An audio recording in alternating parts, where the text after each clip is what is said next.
little box. Now then, I don't care what anyone says. No boombox collection is complete without a monobox. Okay, so what we got then for my monobox in my collection is, there it is. Okay, the Sharp GF 1740 or GF 1740, which way you choose to say it. I'll just say 1740. Okay, so there it is, little mono box then. This one's going to be a bit of a quick one. Well, one speaker, one cassette deck, and a little break from tradition on the boombox videos. Okay, this one's only got 3 bands on it. Okay, if you like listening to shortwave radio, then I'm sorry, luck is out on this one because it's only got FM, medium wave, which is the same as AM, and your long wave.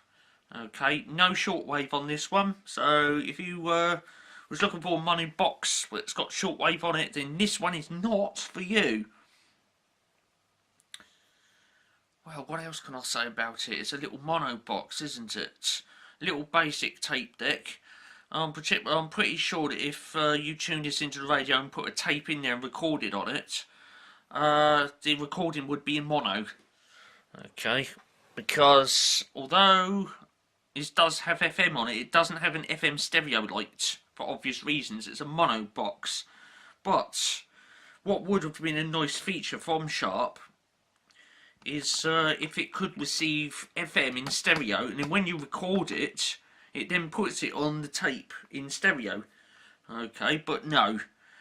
I don't know any other mono boxes that do that either. Okay, sorry, I'm just adjusting this power cord behind the camera because the camera's on the mains tonight because I haven't got a battery. So, mono box then. Little basic tape deck. It's got all the usual controls on it. If I just zoom in, nothing to shout about there. There we go. So the layout in left to right is record, rewind, play, fast forward, stop, and eject. Okay, they've even on this one they've actually put the stop and eject as 2 separate buttons. Okay, note that there is no pause button. Okay, honestly, out of all honesty, I would have preferred them to put the stop and eject button as you know, combine both of those functions into one button and have a pause button. Okay, then what I would have a separate stop button and an eject button. Okay, so there you are. No pause button then. What else can I say about my little wee mono box? I think I've really covered it, you know. It is probably going to be quite a short vid because, well, it's quite a short boombox, isn't it? Okay, it's not half a mile wide. What else can I say about it? Well, let's look at the top on the controls. It's pretty obvious what's what because we've got a function selector, a band selector, volume tuning, and that's your lot. Let me tip it over. I'll zoom out and hold on to the box. Right then, let me just fold that handle down a bit. Tilt the camera down a bit, and then they meet up somewhere in between, don't they? Bit zoom. Right, what we got then? Long wave, medium wave, and FM for the band selector. Very basic mode selector on this one. Tape or radio. Choose your options. Moving along then, volume. Pretty obvious to turn it up and it makes that one little speaker get louder or quieter, and your tuning. Once again, as look with a lot of my boomboxes, you tune it with a piece of string. You turn that, there's a pulley on there with a bit of string attached to it. There's your little pointer so you know where you are on the scale, and that piece of string pulls that backwards and forwards, and it disappears down the back and joins up to something electronical, and it's that which does the tuning. Okay, because this is a mono box, there's no stereo light on this for FM. Okay, so there you are. Although on this it says radio or tape, if I spin the box around, just down there we've got an input. Well, actually, that's a two-in-one socket. That. Oh dear! Come on, camera. Right, let me zoom right out and get up right up to that.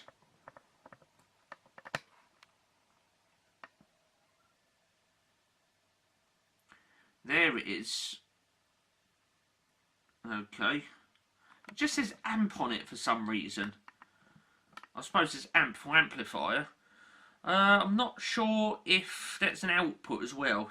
Normally speaking, where there's a 5-pin DIN socket, you can actually, what's the thing I'm looking for? Output from that as well. Okay, but quite why you'd want to output from a mono unit, I have no idea. Again, if you feed a stereo sound into that, I'm pretty sure there's a bit of electronic hocus pocus in there, which combined to two converts it to mono, so that it comes out. And if you remember that rather basic mode selector on top of that box, we've got radio or tape. There is no option for line in. That means that this boombox is one of those boxes where, although it ticks me off, it's one of these ones where you've got to basically push records for the auxiliary. Okay, so if I was to feed an audio signal in there and I wanted it to come out on the one little speaker that this boombox has got, what you've got to do is put a tape in and press record. There's a car alarm going off outside. It's one of these ones where it repeatedly beeps the horn. Oh, there we go, it's just stopped. Right, next little jack up then.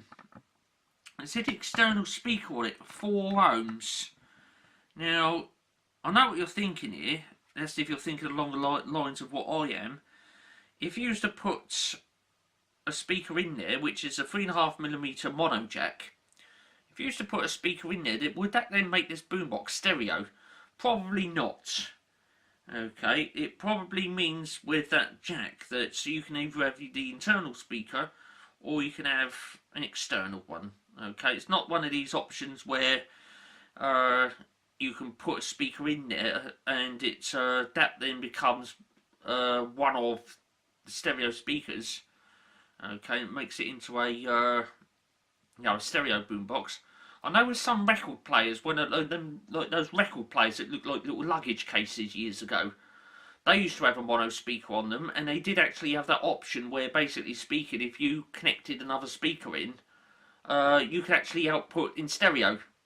Okay, some of them you could do that, but that kind of thing does not apply on this boomer. Okay, moving up a bit then, what have we got? As it says on there, monitor. On or off. Now that's interesting. I don't know what that is. I've never played with it. What would be interesting if that is actually the line in switch? Okay, if you could, you know, when it's on the tape, turn that on and the sound comes out on the speaker, that would be brilliant. Okay, or the other thing that could be is again, what's the thing I'm looking for? I'm not sure if this has got a built-in microphone actually. I don't think it has. Yes, it has. It does have a built-in microphone actually. Just there. Okay, so probably, my point being here, that monitor switch on there, when you turn that into the on position, when you push record, it's for that down there. Okay, but when it's in the tape mode and you turn it off, when you push record, it's for the internal microphone. Okay, so that's probably what that switch does. So really speaking, I should say microphone down there will line in up the top there. Okay, next one up then. Again, we got that switch. Some of the other boomboxes have got it as well. Now, some manufacturers call it beat cut, some call it beat cancel, some call it riff, some call it beat proof, whatever. This one's called it beat cancel, and I think you've just got 2 options on that, A and B. It's currently selected on B. Now the idea of that, so I've heard, is if you're listening, tuning in to either an AM or an FM station and you hear like this beating sound, it's a bit like a radio interference. You're supposed to be able to select that switch and it's supposed to cancel out that beating sound. Okay, that's what that's for. Okay, so amazingly I've gotten 10 minutes, according to my little stopwatch anyway, I've gotten 10 minutes out of a little Monobox. What I want to do is we'll spin that around now and have a look at all the details on the back of it and see if there's any jack plugs on the back of it or anything like that. And we'll go from there. Just bear with me a moment.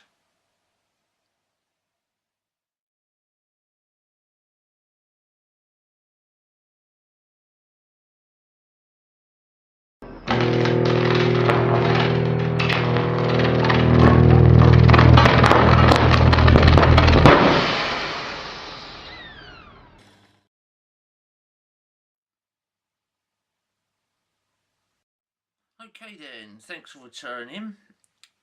We're getting straight into the specification plate on this one then. Sharp model number GF-1740E or 1740, whichever way you choose to say it. Radio tape recorder, it says. This one, funnily enough, you've actually got a voltage selector on it. Okay, 120 to 220 or 240 volts, 50 or 60 hertz, and a little wee miniature 7 watts. Alternatively, you can put it on batteries. Okay, 6 volts.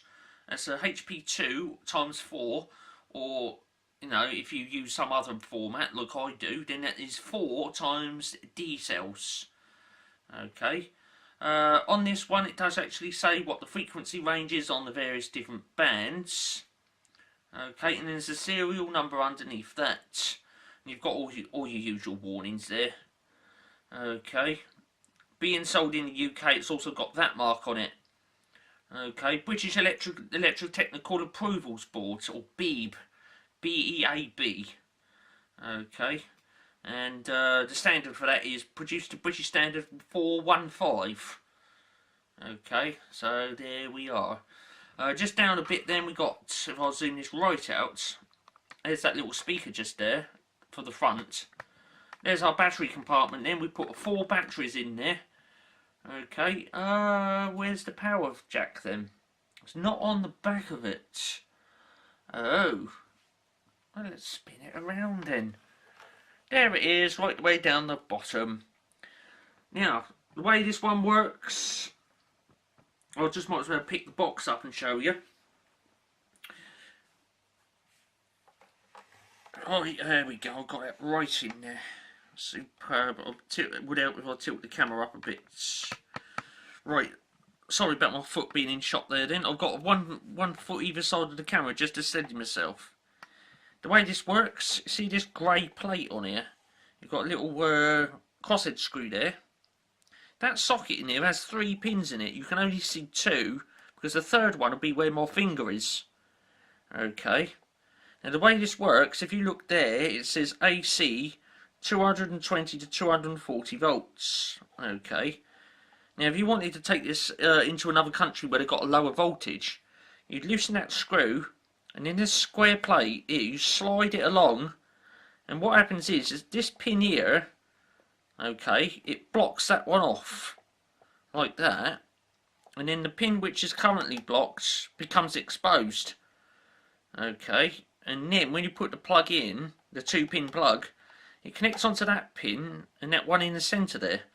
Okay, and over here it says 110 to 127 volts. Okay, so you'd slide that along and then tighten that screw up. Okay, and then obviously speaking, when you come back to the UK, it's really important to loosen that screw off and slide that back to where it currently is and tighten it up. It is a rather manual sort of bit of goings on, but they were back in the 80s. And you know, a lot of equipment now, they go anywhere between 100 volts and 240, and as soon as you plug it in, it does it all automatic for you. With things like this, if you've got it on 127 volts and you accidentally connect it into UK voltage, it goes pop. Okay, all sorts of funny noises come out of it, magic spoke and then pop. And that's it, game over. Okay, so you've always got to, you know, if you're going between countries and that, before you connect this up, you've got to make sure it's selected on the correct voltage before you plug it in. Okay, otherwise you get unwanted pops and bangs and magic smoke coming out, and that's the end of your little mono boomer. Well, not so much boomer with this one, it's only a little wee one. Right, now normally speaking I allocate 30 minutes to a boombox video, and I've got a feeling we're going to slot this one in quite a bit sooner than 30 minutes because it's only a little wee mono box. I haven't got too much to say about it. Let's fold that down then. Right, tape measure time. As you could imagine, we're not going to get much in the way of numbers on the tape measure. Okay, it's not 15 inches wide. I should tell you how wide it is. Now here's something. Around this side we got all those switches and jacks and things, and around the other side we got the mains power cord. So how wide should I really make this? Okay, if I was shoving this into a confined space, you wouldn't want the wall there and the wall there, because you would never get access to the switches and the mains power cord or anything. So what I'm going to do is, for the mains power cord, because you can like bend that around the front, so I'm going to allow about that much space around the side there. And just in case you need to reach around there or put that big old hefty DIN plug in, I'm going to allow another space there. So if I'll do your two measurements. Right, the box itself, there's a little meagre 12 inches or 300 millimeters. Okay, 12 inches or 300 millimeters then. But you can't put that into you can't put a 12-inch boombox into a 12-inch space unless that is you're running it on batteries and you don't expect to connect up any jacks around that side. You've got to allow a bit of space, so I'm going to say 3-inch either side of the boombox. So that takes us up to 15, 16, about 18-inch. Okay, so you can get around that side to take the plug in and out, and around that side to put audio plugs in and all that lot. Okay, so 18-inch if you allow a bit of space either side. Okay, for the height, because there's controls on the top, let me tilt that up a bit. Because there are controls on the top, you wouldn't want the shelf to be right there. So I'm going to do one height measurement only, and that is with the handle up. What have we got then? 9.5 inch, I'm going to call that. Yeah, about 9.5 inch. Or that would be, if you wanted it in millimeters, that would be 240 millimeters. Okay. For your depth then, again, there's no jacks on the back of that, so we could technically put that right up to the wall, but with any bit of electronic equipment, you've got ventilation slots on it, you need a bit of space, so I'm going to allow 1 inch for that. Okay, where's 1 inch? A little wee meagre inch. Okay, so the overall depth then, noting that the handle adds a bit on. Okay, some of these manufacturers, what they do is they make the handle stick out the back so much that even if you were to push this against the wall, the first thing that hits the wall is the handle, and then you've got like 1 inch gap there. Okay, so you couldn't ever possibly put the back of this right up to the wall, but in this case you could, you know, do that. And I would say if you did push this up against the wall, the handle on its own, with that folded down, would give you about, I'd say, let me see, it's about 1/4 inch. Okay, clearance, that little bit of handle there, it gives you about 1/4 inch of clearance. Right, so let me measure that again. Yeah, it's about 1/4 inch. Okay, but I'm going to allow 1 inch, okay, for the depth. So, yeah, overall, keeping in mind that we've got these keys sticking out the bottom, I always include things like that. Okay, so you've got to take it from the extreme there to the extreme there, and add 1 inch on. So we're going for 4.5 inch, but if I gave 1 inch for ventilation on the back, you're looking at 5.5 inch, or 140 millimeters. Okay, you need that little gap at the back just to allow a bit of air circulation in there. Okay, so that wraps that one up then. Like I say, it's just a little Monobox. It's a nice little box. I'll call this one my bathroom box. Okay, because only 7 watts and only taking 4 batteries, you can, put a set of batteries in that and they run for quite a while. That socket over there with a plug in it is for the camera. I did actually originally put this over here and have that out of shot like that. There's my foot again. Okay, so I'm going to wrap this one up then. If you like that, thumbs up please, I really appreciate that so I know that you liked it. Subscribe if you want to, okay, so it saves you having to miss out on other boombox videos and any other video that I'll put on for that matter. Get on the comments box if you want, let me know what you think about my little Monobox. There are other Monoboxes out there, okay, there's quite a sizable one made by JVC. I can't remember the model number of it now. I should do, being a member of the Worldwide Ghetto Massive, but you can't remember everything. Okay, so I've got to go. This has been another Wayne's Electrical production, okay, which has been filmed in full HD, 1920 by 1080p, with stereo sound on the camera, and I'm done. Okay, there will be another boombox video on another month. I'm out of here. Okay, yes, I say, get on the comments box, let me know what you think about that little Monobox, and stay tuned for more. Cheers for watching this one then.